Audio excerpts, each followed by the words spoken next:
Dante, Divine Comedy, Inferno, Canto 17. Behold the monster with the pointed tail, who cleaves the hills and breaketh walls and weapons. Behold him who infecteth all the world. Thus unto me my guide began to say, and beckoned him that he should come to shore, near to the confine of the trodden marble. And that uncleanly image of deceit came up and thrust ashore its head and bust, but on the border did not drag its tail. The face was as the face of a just man. Its semblance outwardly was so benign, and of a serpent all the trunk beside. 2 paws it had, hairy unto the armpits. The back and breast and both the sides it had depicted o'er with nooses and with shields. With colors more, groundwork or broidery, never in cloth did Tartars make nor Turks, nor were such tissues by Arachne laid. As sometimes wherries lie upon the shore, that part are in the water, part on land. And as among the guzzling Germans there, the beaver plants himself to wage his war. So that vile monster lay upon the border, which is of stone, and shutteth in the sand. His tail was wholly quivering in the void, contorting upwards the envenomed fork, that in the guise of scorpion armed its point. The guide said, Now perforce must turn aside our way a little, even to that beast malevolent, that yonder coucheth him. We therefore on the right side descended, and made 10 steps upon the outer verge, completely to avoid the sand and flame. And after we are come to him, I see a little farther off upon the sand, a people sitting near the hollow place. Then said to me the master, So that full experience of this round thou bear away. Now go and see what their condition is. There let thy conversation be concise. Till thou returnest, I will speak with him, that he concede to us his stalwart shoulders. Thus farther still upon the outermost head of that 7th circle, all alone I went, where sat the melancholy folk. Out of their eyes was gushing forth their woe. This way, that way, they helped them with their hands, now from the flames and now from the hot soil. Not otherwise in summer do the dogs, now with the foot, now with the muzzle, when by fleas or flies or gadflies they are bitten. When I had turned mine eyes upon the faces of some, on whom the dolorous fire is falling, not one of them I knew. But I perceived that from the neck of each there hung a pouch, which certain color had and certain blazon. And thereupon it seems their eyes are feeding.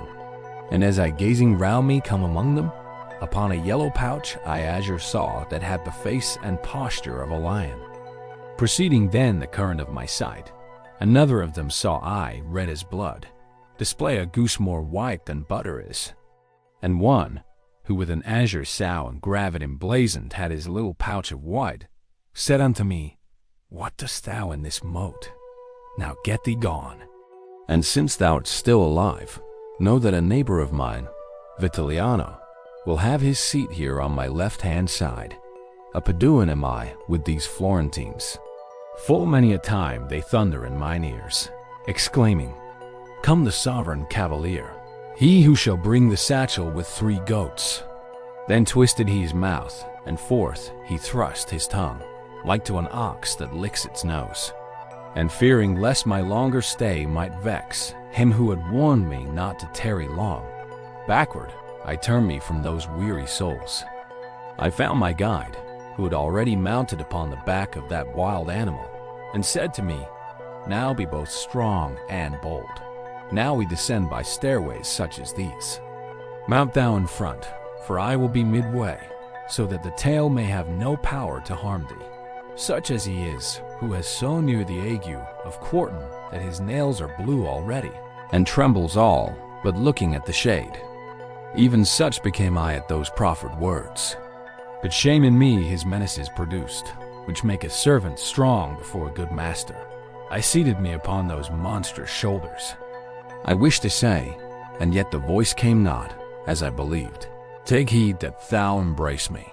But he, who other times had rescued me in other peril, soon as I had mounted, within his arms encircled and sustained me, and said, Now, Geryon, bestir thyself. The circle's large, and the descent be little. Think of the novel burden which thou hast.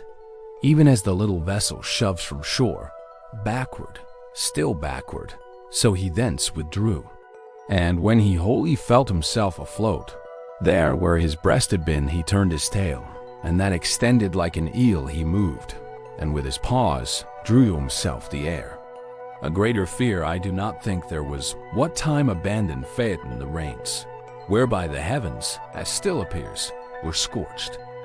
Nor when the wretched Icarus his flanks felt stripped of feathers by the melting wax, his father crying, "An ill way thou takest." Then was my own, when I perceived myself on all sides in the air, and saw extinguished the sight of everything but of the monster. Onward he goeth, swimming slowly, slowly, wheels and descends, but I perceive it only by wind upon my face and from below. I heard already on the right the whirlpool making a horrible crashing under us, whence I thrust out my head with eyes cast downward. Then was I still more fearful of the abyss, because I fires beheld and heard laments, whereat I, trembling, all the closer cling. I saw then, for before I had not seen it, the turning and descending by great horrors that were approaching upon divers sides. As falcon who has long been on the wing, who, without seeing either lure or bird, maketh the falconer say, "Ah me, thou stoopest," descendeth weary, whence he started swiftly, thorough 100 circles, and alights far from his master, sullen and disdainful. Even thus did Geryon place us on the bottom, close to the bases of the rough-hewn rock, and being disencumbered of our persons, he sped away as arrow from the string.